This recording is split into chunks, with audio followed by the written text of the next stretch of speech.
পশ্চিমবঙ্গের নদিয়া জেলার বাসিন্দা একটি সুন্দরী শিক্ষিতা স্মার্ট মেয়ে এবং তারই একজন বন্ধু জীবনে প্রতিষ্ঠিত হওয়ার জন্য পাড়ি দিয়েছিল দিল্লিতে এবং সেখানে তারা প্রতিষ্ঠিতও হয়েছিল। দীপাবলির ছুটি কাটাতে তারা গিয়েছিল উত্তরাখণ্ডের একটি ছোট্ট হিল স্টেশনে, কিন্তু তারপর তাদের দুজনের কেউই আর নিজেদের পরিবারের কাছে ফেরত আসতে পারেনি। কিন্তু কি এমন ঘটেছিল যে এই অসময়ে তাদের জীবনের আলো নিভে গিয়েছিল? জানতে গেলে অবশ্যই ভিডিও শেষ পর্যন্ত আমার সঙ্গে থাকুন। নমস্কার শ্রোতা বন্ধুরা, আমি শ্রী, আর আপনারা আমার সঙ্গে আছেন আমার গল্পের আসরে। আজকের যে সত্য ঘটনাটি আপনাদের বলবো সেটি এই পশ্চিমবঙ্গেরই 27 বছরের একটি ফুটফুটে শিক্ষিতা মেয়ে মৌমিতা দাসের।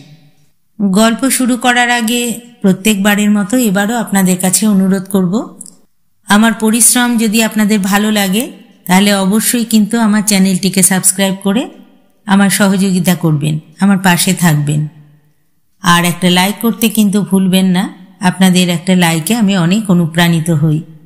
তাহলে চলুন শুরু করি আজকের গল্প।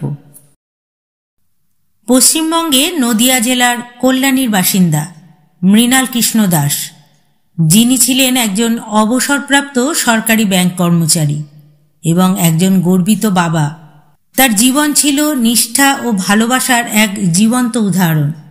যিনি নিজেকে উৎসর্গ করেছিলেন তার 2 সন্তান মৌমিতা আর মৃগাঙ্ককে শিক্ষিত ও প্রতিষ্ঠিত ব্যক্তি হিসেবে গড়ে তুলতে। অবসর নেওয়ার পর মৃণালবাবুর দিনগুলো কাটাতেন বাড়িতেই তার স্ত্রী কাজল দাসের সাহচর্যে এবং একটি সফল কেরিয়ারের স্মৃতিতে পরিবেষ্টিত হয়ে। তার 2 সন্তানের মধ্যে মেয়ে মৌমিতা ছিল একজন প্রতিভাবান চিত্রশিল্পী। এছাড়া নেচার ফটোগ্রাফির প্রতিও তার গভীর ভালোবাসা ছিল। স্কুল কলেজের অসংখ্য প্রতিযোগিতায় সে কৃতিত্বের স্বাক্ষর রেখেছিল। মৌমিতা শিল্পকলা নিয়ে মাস্টার অফ আর্টস পর্যন্ত পড়াশোনা করেছিল। এরপর পরিবারের উৎসাহে মৌমিতা তার স্বপ্ন পূরণের দিকে একটি সাহসী পদক্ষেপ নেয় এবং নদিয়া থেকে দিল্লিতে চলে আসে কেরিয়ার গড়বার জন্য। তার বুদ্ধিমত্তা এবং প্রতিভা তার বাবা মাকে আশ্বস্ত করেছিল, যারা তার এই পদক্ষেপ সমর্থন করেছিলেন সম্পূর্ণ মন থেকে। এদিকে তার ছোট ভাই মৃগাঙ্ক পড়াশোনার জন্য বেঙ্গালুরু চলে যায়। দিল্লিতে মৌমিতা এক বন্ধুর সাহায্যে দক্ষিণ দিল্লির লাডোসরাই এলাকার একটি ভাড়া বাড়িতে থাকতে শুরু করে এবং চাকরির সন্ধান শুরু করে।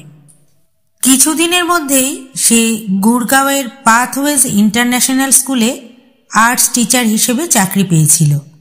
28 বছর বয়সী মৌমিতা খুবই হাসিখুশি আর মিশুকে স্বভাবের ছিল। কিছুদিন পর মৌমিতার গ্রাফিক ডিজাইনার অভিজিৎ পালের সঙ্গে আলাপ হয়, আর এই আলাপ থেকে বন্ধুত্ব, আর বন্ধুত্ব থেকে প্রেমের রূপ নেয়। অভিজিৎও পশ্চিমবঙ্গের দমদমের বাসিন্দা ছিল এবং সেও দিল্লিতে থেকে তার কেরিয়ার গড়বার চেষ্টা করছিল। তাদের দুজনেরই চিন্তা ভাবনা, পছন্দ, শখ একই রকম ছিল। তাই সময়ের পরিবর্তনের সাথে সাথে তাদের বন্ধুত্ব প্রেমে পরিণত হয়েছিল। তাদের বন্ধুত্বের খবর তাদের পরিবারের সদস্যদের কাছেও পৌঁছেছিল। মৌমিতার বাবা মা এ নিয়ে কোনোই আপত্তি করেননি। তারা জানতেন যে তাদের মেয়ে যে পদক্ষেপ নিয়েছে তা যথেষ্ট চিন্তাভাবনা করেই নিয়েছে। মৌমিতা বেড়াতে খুব ভালোবাসত, তাই যখনই সময় পেত কোথাও না কোথাও বেড়াতে যেত। এইরকমই 2014 21শে অক্টোবর মৌমিতা আর অভিজিৎ দিওয়ালির ছুটি কাটাতে দিল্লি থেকে দেরাদুনে যায়। তাদের প্রোগ্রাম ছিল সেখান থেকে চাকরাতায় বেড়াতে যাওয়ার। এই বেড়াতে যাওয়ার কথা মৌমিতা আর অভিজিৎ দুজনের বাড়ির লোকেরাই জানত। এদিকে 24শে অক্টোবর থেকে মৌমিতা আর অভিজিৎ দুজনের বাড়ির লোকেরা তাদের সাথে কোনোভাবেই আর যোগাযোগ করতে পারছিল না। মৌমিতার বাবা খুবই চিন্তাগ্রস্ত হয়ে পড়েন, কারণ রোজই মেয়ের সঙ্গে তার ফোনে কথা হতো। কিন্তু এরপর 4 দিন কেটে গেলেও মৌমিতার সাথে মোবাইলে কোনো রকমভাবেই যোগাযোগ করা গেল না বা তার দিক থেকেও কোনো কল এলো না। এর ফলে তার বাবা মা কোনো অপ্রীতিকর ঘটনার আশঙ্কা করতে শুরু করলেন। তারা ভাবলেন, যদি মৌমিতার মোবাইলও হারিয়ে গিয়ে থাকে, সে তো অবশ্যই কোনো পিসিও থেকে বাড়িতে ফোন করে যোগাযোগ করত। এমন কখনো হয়নি যে সে তাদের সাথে এতদিন কথা না বলে থেকেছিল। এরপর আত্মীয়দের পরামর্শে মৃণাল কৃষ্ণ দিল্লিতে আসেন। মৃণাল কৃষ্ণ দিল্লির সাকেত পুলিশ স্টেশনে গিয়ে তার মেয়ের নিখোঁজ হওয়ার কথা পুলিশকে জানান। পুলিশ মৌমিতার নিখোঁজ হওয়ার অভিযোগ নথিভুক্ত করে। অন্যদিকে কলকাতায় অভিজিতের পরিবারের সদস্যরাও একই রকম চিন্তিত ছিলেন। তার সঙ্গেও তারা যোগাযোগ করতে পারছিলেন না। তার পরিবারের সদস্যরা কলকাতাতেই একটি নিখোঁজ অভিযোগ দায়ের করেছিলেন। মৌমিতা নিখোঁজ মামলার তদন্তের দায়িত্ব দেওয়া হয় সাব ইন্সপেক্টর দুর্গাদাস সিংকে। এই মামলাটি ছিল দুজন প্রাপ্তবয়স্ক যুবক আর যুবতীর অন্তর্ধান সম্পর্কে। তবে এক্ষেত্রে তারা নিজেরা স্বইচ্ছায় নিখোঁজ হওয়ার সম্ভাবনা একেবারেই ছিল না, কারণ মৌমিতা আর অভিজিতের মধ্যে সম্পর্ক তাদের পরিবারের লোকেদের কাছে গোপন ছিল না। পুলিশ এরপর দিন কয়েক অপেক্ষা করল, কিন্তু যখন এরপরেও কোনো সন্ধান পাওয়া গেল না, তখন দিল্লি পুলিশের একটি দল উত্তরাখণ্ডের উদ্দেশ্যে রওনা হলো। এদিকে পুলিশ মৌমিতার মোবাইল কল ডিটেলসও সংগ্রহ করেছিলেন। মৌমিতার মোবাইলের শেষ লোকেশন ছিল উত্তরাখণ্ডে। রাজধানী দেরাদুন থেকে 98 কিলোমিটার দূরে চাকরাতায় তার লোকেশন পাওয়া গিয়েছিল। এর আগে তার মোবাইলের লোকেশন ছিল দেরাদুন আর বিকাশনগরে। এও জানা গিয়েছিল যে মৌমিতা 23 অক্টোবর একটি স্থানীয় নম্বরে শেষ কথা বলেছিল। দিল্লি পুলিশ দেরাদুনের ডিআইজি সঞ্জয় গুজরিয়াল এবং এসএসপি অজয় রাউতেলার সাথে যোগাযোগ করে। পুলিশ সেই নম্বরটি তদন্ত করে যার সাথে মৌমিতা শেষবারের মতো কথা বলেছিল। নম্বরটি ছিল ক্যাব চালক রাজু দাসের। সে তুলি গ্রামের বাসিন্দা ছিল। বিকাশনগর এবং চাকরাতার মধ্যে রাজু ক্যাব চালাতো। দিল্লি পুলিশ রাজুকে ডেকে পাঠায় এবং তাকে মৌমিতার ছবি দেখিয়ে জিজ্ঞাসাবাদ করে। রাজু পুলিশের কাছে স্বীকার করে যে এই মেয়েটি একটি ছেলের সাথে বিকাশনগর থেকে চাকরাতায় তার ক্যাবে করে এসেছিল। এরপরে সে আর কিছুই জানে না। 23 অক্টোবর মেয়েটি ফোনে ক্যাব বুক করেছিল, বলেছিল যে তারা চাকরাতা যাবে। সেদিন বিকাশনগর থেকে দুপুরে রওনা দিয়ে চাকরাতায় পৌঁছানোর পর তারা ভাড়া মিটিয়ে দেয়। তারপর সে তার ক্যাব নিয়ে ফিরে আসে। পুলিশ রাজুর কাছে আরও জানতে চায় যে মৌমিতারা কি চাকরাতায় সাইট সিন করার জন্য রাজুকে বলেছিল। রাজু তখন বলে যে না, তাকে তারা সেরকম কিছুই বলেনি। তবে তারা দুজনে খুব খুশি ছিলেন এবং পুরো উত্তরাখণ্ড ভ্রমণের কথা বলছিলেন। ক্যাব চালক রাজুর কথার মধ্যে কোনো রকম সন্দেহজনক কিছুই ছিল না। সে সত্যি কথা বলছে বলেই মনে হচ্ছিল।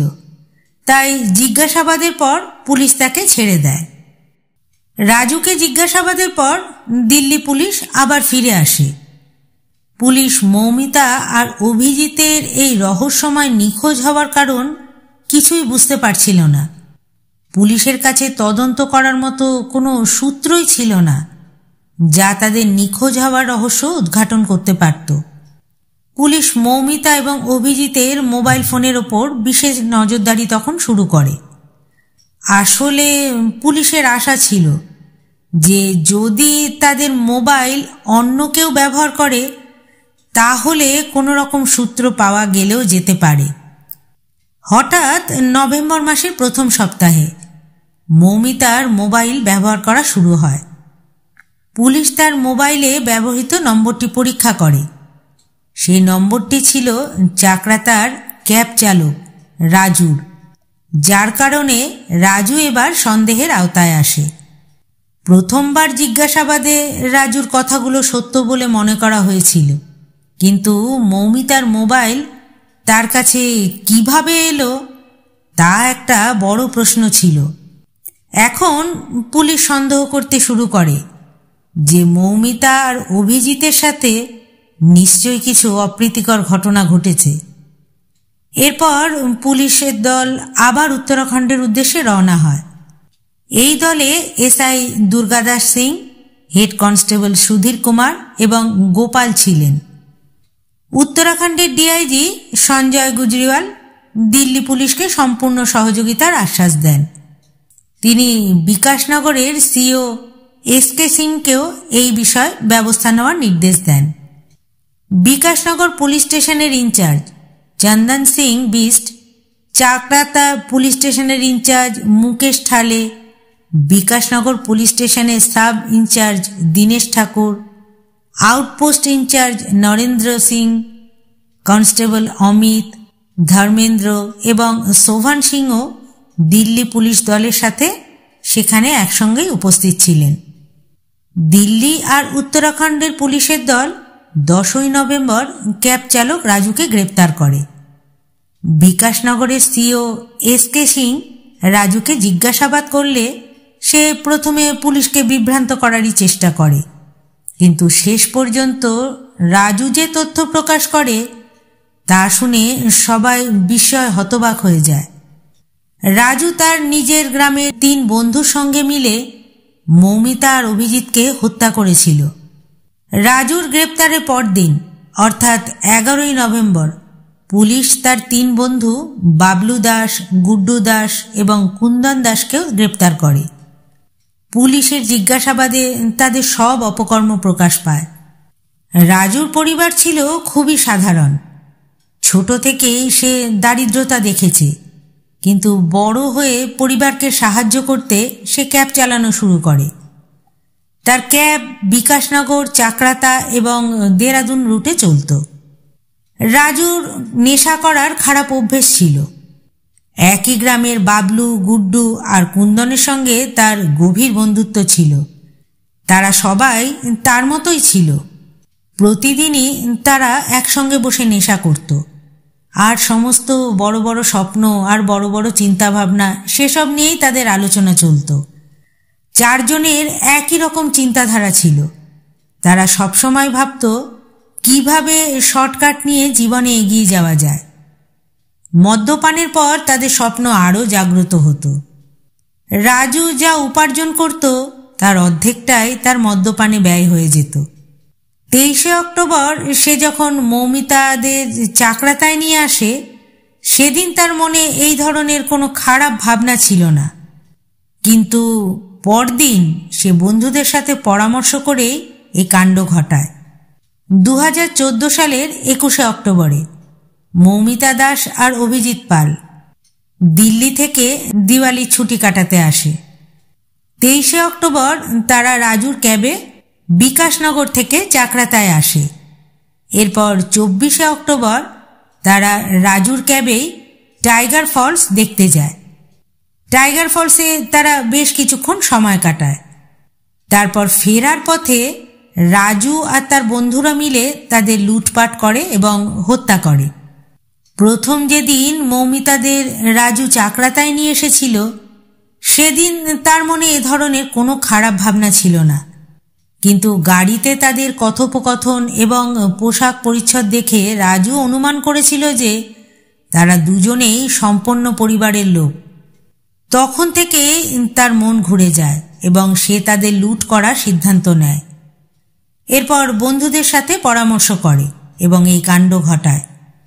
সে তার 3 বন্ধুকে টাইগার ফলের বাইরে দেখা করবার জন্য বলে।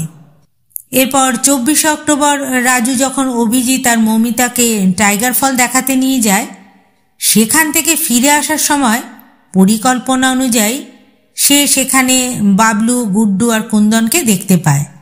রাজু তাদের তার ক্যাবে তুলে নেয়। তা দেখে মৌমিতা প্রতিবাদ করে। তখন রাজু তাকে আশ্বস্ত করে বলে যে এরা আমার গ্রামের বন্ধু, পথে একটু দূরেই এদের নামিয়ে দেব, আপনাদের কোনো সমস্যা হবে না, আপনারা আরামে বসুন। রাজুর কথায় মৌমিতা আর অভিজিৎ দুজনেই বিশ্বাস করে, কারণ রাজুর ব্যবহারে তাদের কখনোই মনে হয়নি যে এরপর তাদের সাথে ভয়ানক কিছু ঘটতে চলেছে। রাজুর 3 বন্ধু ক্যাবে কিছু দূর যাবার পরই স্থানীয় ভাষায় রাজুকে মৌমিতাকে হয়রানি করার ব্যাপারে কথা বলতে থাকে। তখন রাজু তাদের একটু অন্ধকার হওয়ার জন্য অপেক্ষা করতে বলে। টাইগার ফলে মৌমিতা আর অভিজিৎ বেশ অনেকটা সময় কাটিয়েছিল, তাই ফেরার পথেই চতুর্দিকে অন্ধকার নেমে এলো এবং রাস্তাঘাটও একেবারেই নির্জন ছিল। মৌমিতা আর অভিজিৎ জানত না যে বিশ্বাস করে তারা কি বিপদে পড়তে চলেছে। যখন একটু অন্ধকার হয়ে এলো, রাজুর বন্ধুরা মৌমিতাকে উদ্দেশ্য করে নানা রকম খারাপ কথা বলতে শুরু করলো। তাদের এ ধরনের আচরণ মৌমিতার খুব খারাপ লাগছিল, তারা এমন কিছু আশাই করেনি। অভিজিৎ তখন প্রতিবাদ করে, তখন তারা সবাই নির্লজ্জের মতো হেসে ওঠে এবং অভিজিৎকে হুমকি দেয়, চুপচাপ করে বসে থাকুন, না হলে তুলে নিয়ে খাদে ফেলে দেব, আর কেউ জানতেও পারবে না। সেই সময় রাস্তা ছিল একেবারেই নির্জন। এদিকে রাজু তার পূর্ব পরিকল্পনা মতো ক্যাব চাকরাতার পরিবর্তে লক্ষণদল নামে অন্য একটা জায়গার দিকে ঘুরিয়ে নেয়। কোয়ানসি আর লক্ষণদলের মাঝামাঝি জায়গায় তারা মৌমিতাদের থেকে লুটপাট করে। অভিজিৎ প্রতিবাদ করলে অভিজিৎকে তখন শ্বাসরোধ করে হত্যা করে। এদের মধ্যে একজন তখন মৌমিতাকে চেপে ধরেছিল। মৌমিতা প্রচণ্ড ভয় তখন কাঁপছিল। তারা এরপর অভিজিতের মৃতদেহটি ক্যাবের পিছনের দিকে রেখে দেয়। তারপর বাবলু চলন্ত গাড়িতেই মৌমিতাকে ধর্ষণ করে। মৌমিতা এদের হাত থেকে বাঁচতে চিৎকার করছিল, তাই তাকে প্রচণ্ড মারধর করা হয়। এরপর তারা তাকেও একটা ওড়না দিয়ে শ্বাসরোধ করে হত্যা করে। মৃত্যুর আগে মৌমিতা অনেক অনুরোধ করেছিল, কিন্তু তার ওপর কারো দয়া হয়নি। তারপর তারা মৃতদেহগুলো সরিয়ে ফেলার জন্য রওনা হয়। মৌমিতার মৃতদেহটি লক্ষণদলের কাছে একটা সেতু থেকে যমুনা নদীতে ফেলে দেওয়া হয়। অভিজিতের দেহ ফেলে দিতে যাচ্ছিল, কিন্তু তখন একটা গাড়ি আসতে দেখে তারা ভয় পেয়ে যায় এবং সেখান থেকে চলে যায়। এরপর তারা আরও 12 কিলোমিটার গাড়ি চালিয়ে উত্তরকাশীর পুরোলা থানা এলাকার নওগাঁয় যায় এবং অভিজিতের মৃতদেহটি পাহাড় থেকে একটা খাদে ফেলে দেয়। তারপর লুট করা জিনিসপত্র নিজেদের মধ্যে ভাগ করে নিয়ে সবাই যে যার বাড়িতে চলে যায়। তারা মৌমিতা আর অভিজিৎ দুজনেরই মোবাইল বন্ধ করে দেয় এবং সিম কার্ড বের করে ফেলে দেয়, যেই কারণে মৌমিতা আর অভিজিতের পরিবারের লোকজন তাদের সঙ্গে 24শে অক্টোবরের পর থেকে আর যোগাযোগ করতে পারেনি। এরপর বেশ কিছুদিন কেউই লুট করা মোবাইলগুলো ব্যবহার করেনি। এরই মধ্যে 30শে অক্টোবর উত্তরকাশী জেলার পুরোলা থানার নওগাঁ পুলিশ পোস্ট এলাকায় এক যুবকের মৃতদেহ পাওয়া যায়। খবর পেয়ে থানার ইনচার্জ ঠাকুর সিং রাওয়াত ঘটনাস্থলে পৌঁছন। তিনি উত্তরকাশীর এসপি জগৎরাম যোশীকেও ঘটনাটির বিষয়ে জানান। মৃত যুবকটির সঙ্গে কোনো জিনিসপত্র বা পরিচয়পত্র ছিল না, যার মাধ্যমে তার পরিচয় শনাক্ত করা সম্ভব হতো। পুলিশ এই ঘটনাটিকে ডাকাতির উদ্দেশ্যে সংঘটিত হত্যা বলেই মনে করে, তাই অজ্ঞাত হত্যাকারীর বিরুদ্ধে ভারতীয় দণ্ডবিধির 302 এবং 201 ধারায় মামলা রুজু করা হয়। পুলিশ মৃতদেহ শনাক্ত করার চেষ্টা করলেও প্রথমত দেহটি অনেক দিনের হয়ে গিয়েছিল এবং দ্বিতীয়ত পরিচয় জানা কোনোভাবেই সম্ভব হয়নি, তাই মৃতদেহ বেশি দিন আর সংরক্ষণ করা সম্ভব ছিল না। সেজন্য শেষ পর্যন্ত তাকে দাহ করা হয়। ময়নাতদন্তের রিপোর্টে মৃত্যুর কারণ শ্বাসরোধ বলেই উল্লেখ করা হয়েছিল। মৃতদেহটি অভিজিতের বলে শনাক্ত করা হয় অনেক পরে। প্রথমে দিল্লি পুলিশ তদন্ত করতে গিয়ে যখন রাজুর কাছে পৌঁছল, তখন সে নির্দোষ হবার ভান করে পুলিশকে বিভ্রান্ত করে। পুলিশও প্রথমে তার কথা বিশ্বাস করে, কারণ তাকে দেখে মনে হচ্ছিল না যে সে এত ভয়ঙ্কর একটা কাজ করতে পারে। তাই রাজুকে তখন পুলিশ ছেড়ে দেয়। এতে তার 4 বন্ধুও নিশ্চিন্ত হয়ে যায় যে পুলিশ তাদের সন্দেহ করেনি এবং তাদের এই অপরাধ কখনোই প্রকাশ পাবে না। তারা মনে করেছিল দিল্লি পুলিশ এত দূরে বারবার এসে আর তাদের জিজ্ঞাসাবাদ করবে না। এরপরই নিশ্চিন্ত হয়ে রাজু মৌমিতার মোবাইল ব্যবহার করতে শুরু করেছিল। তার এই নির্বুদ্ধিতার কারণে পুলিশ আরও সহজেই তাদের শনাক্ত করতে পারে এবং তার বন্ধুদের পুলিশ শনাক্ত করে অভিজিতের মোবাইলের সূত্র ধরে। অভিযুক্ত কুন্দন দাস অভিজিতের মোবাইলটি উপহার হিসেবে তার বোনকে দিয়েছিল। পুলিশ অভিযুক্তদের কাছ থেকে মৌমিতার অভিজিতের মোবাইল, পার্স, শাল এবং অন্যান্য জিনিসও উদ্ধার করে। পুলিশের তোলা ছবির ভিত্তিতে অভিজিতের দেহ পরবর্তীকালে শনাক্ত করা হয়েছিল। পুলিশ অভিযুক্তদের বিরুদ্ধে লুটপাট আর হত্যার মামলা দায়ের করে। অভিযুক্তদের আদালতে পেশ করা হলে সেখান থেকে তাদের 14 দিনের বিচার বিভাগীয় হেফাজতে পাঠানো হয়। এরই মধ্যে 13ই নভেম্বর অবশেষে পুলিশ নদীতে মৌমিতার মৃতদেহ খুঁজে পায়। পুলিশ মৃতদেহের পঞ্চনামা তৈরি করে এবং ময়না তদন্তের জন্য পাঠায়। মৌমিতার আত্মীয়রাও সেখানে উপস্থিত ছিলেন তখন। তবে মৃতদেহের অবস্থা এতটাই খারাপ ছিল যে তারা সেটি আর কলকাতায় নিয়ে আসতে পারেননি। তাই ময়না তদন্তের পর কেদারঘাটে তার শেষকৃত্য সম্পন্ন করা হয়। বিকাশনগর আদালতে এই মামলাটি ওঠে। সেখানে প্রধান অভিযুক্ত রাজুকে মৃত্যুদণ্ড এবং তার 3 সহযোগীকে আজীবন কারাদণ্ড দেওয়া হয়। চাকরাতার মতো শান্ত এলাকায় এটি ছিল প্রথম এমন ভয়ঙ্কর ঘটনা।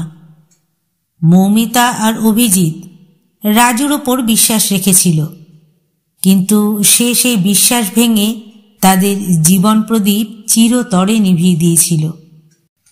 আজকের এই সত্য ঘটনাটি এখানেই শেষ হলো। ঘটনাটি সম্পর্কে আপনাদের সুচিন্তিত মতামত অবশ্যই কিন্তু আমাকে জানাবেন। আর আমার পরিশ্রম যদি ভালো লাগে অবশ্যই কিন্তু আমার চ্যানেলটিকে সাবস্ক্রাইব করে আমার পাশে থাকবেন। কথা হবে আবার পরের ভিডিওতে। ধন্যবাদ।